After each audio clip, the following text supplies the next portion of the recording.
the one and only God. We bear witness that Muhammad is the servant and messenger of Allah. After studying the actions and policies of Mr. Erap Estrada, before and after his election as president, that he is really an enemy of Islam. Erap Estrada is really an enemy of Islam.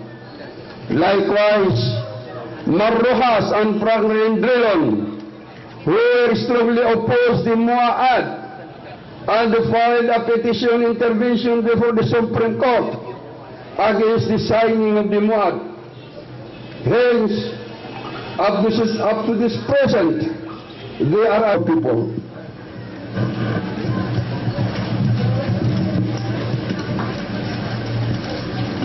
Also, due to their being known as anti-Muslim and anti-peace in Mindanao, we strongly call all Bangsamoro people not to vote for them.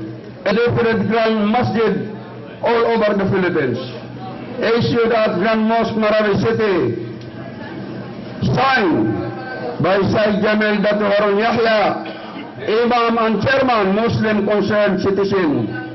Welcome 2010 election, Hijrah from Haram to Halal. Mga pangari ko, mga bubay ko, giyay fatwa.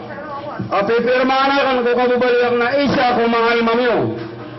Nag-uisa kung mga pagari nyo, at mga loksya may ganap ko agama. Ikatulwa ka na, inisi sa fatwa. Pantag sanggay at paninindag. Bandamihan ni Diyos, Supyatero ako ron. Amin nilagay sa newspaper at kininduwa na kan kirap. Amin nilagay sa newspaper. Ayaw tuwa-duwa ako na, oh Allah, guide Erap Estrada to the straight path.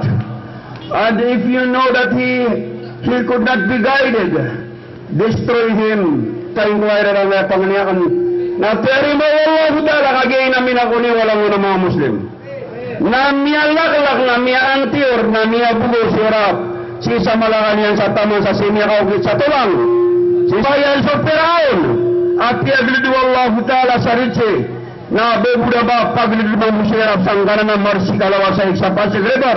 Sa Tiamur kairo ng Allah ta'ala. Na Tiamur kairo ng mga Muslim sang kutakya pulang-pulangan yan. Kung mga bubay mga tanaw yang kutakya dan yang kapagadat isang kutawalay Allah ta'ala. Namiya umabman ang kaya kapasada sa ngayang problema tanong. Namiya ka umasyakin niya roha sa Busidrilon. Nasyang kairan. Nayamanaw ito nadilan din ang kabaya. Ibama tanong mamaradika. Makuha tanong sukab na tanong mga Muslim. Di patwa. Ano? Lagu sumaga libagot tanong ang mga ralata.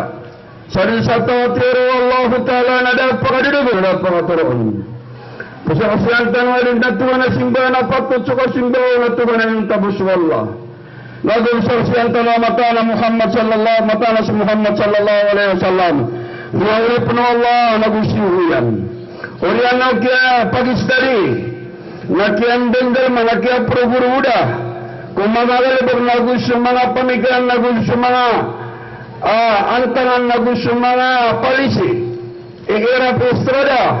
Ipuguda pa ng mga presidente na tamasa mga presidente sekalian na taman din naman to na ayami atungtang na mata-mata na siya Estrada na ringo yung Islam. Allahu Akbar. Nasa kamaw tumamuwa si Marrojas ako si Franklin Drilon at sila niya guluan sa dakaw permay ko kapasidan o mga mujahidin na ugiyang gobyerno Pilipinas makapantay sa kagaparuliatan ng kukablar ng mga Muslim na gusto pa ng mga Muslim sa isang kaya pulo Maguindanao. Nasira niya guluan sa kiyasang kaon. Sa tamang sayamanan niyan, nagya sa Supreme Court, naging sa ilan nila na niya kasupak sa ngaya konstitusyon niya. Labat na ng konstitusyon, na-konstitusyon na nga mga sarwang tao.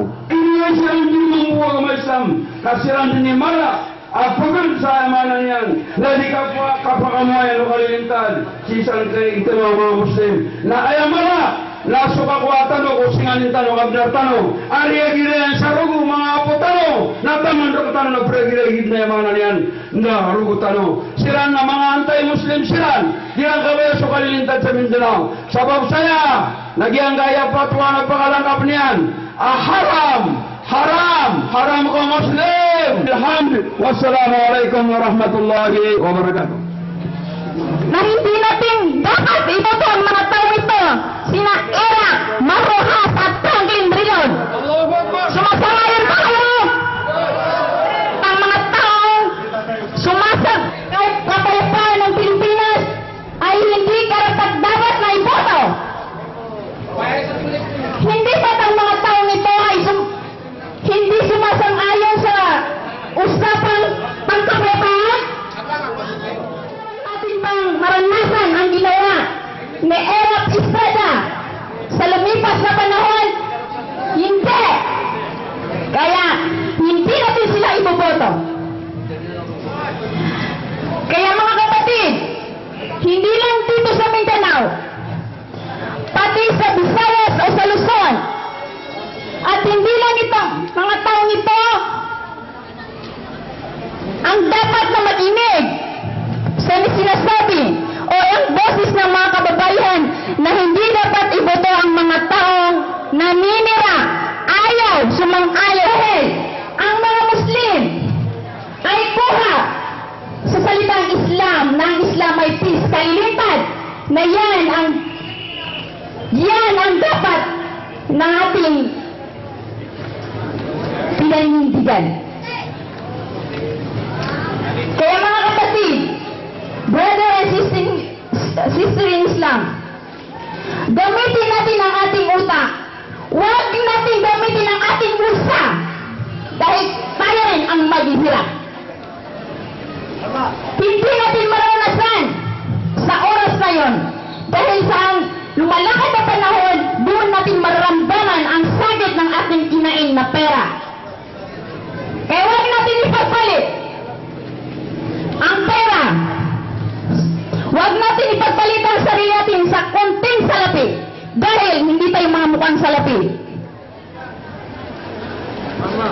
Kaya yun lang po ang dapat namin sabihin dito. Ayun lang, Eric Ejercito Estrada, si Marrojas, at saka si Franklin Drilon. Go back to your home. Hindi ka karapat-dapat sa iyong upuan. Kaya dito lamang po ang aking masasabi. Bulasangan wala sa mafia, mga bangsa ko dumahanda rin ng sama sa iman to. Assalamualaikum warahmatullahi ta'ala.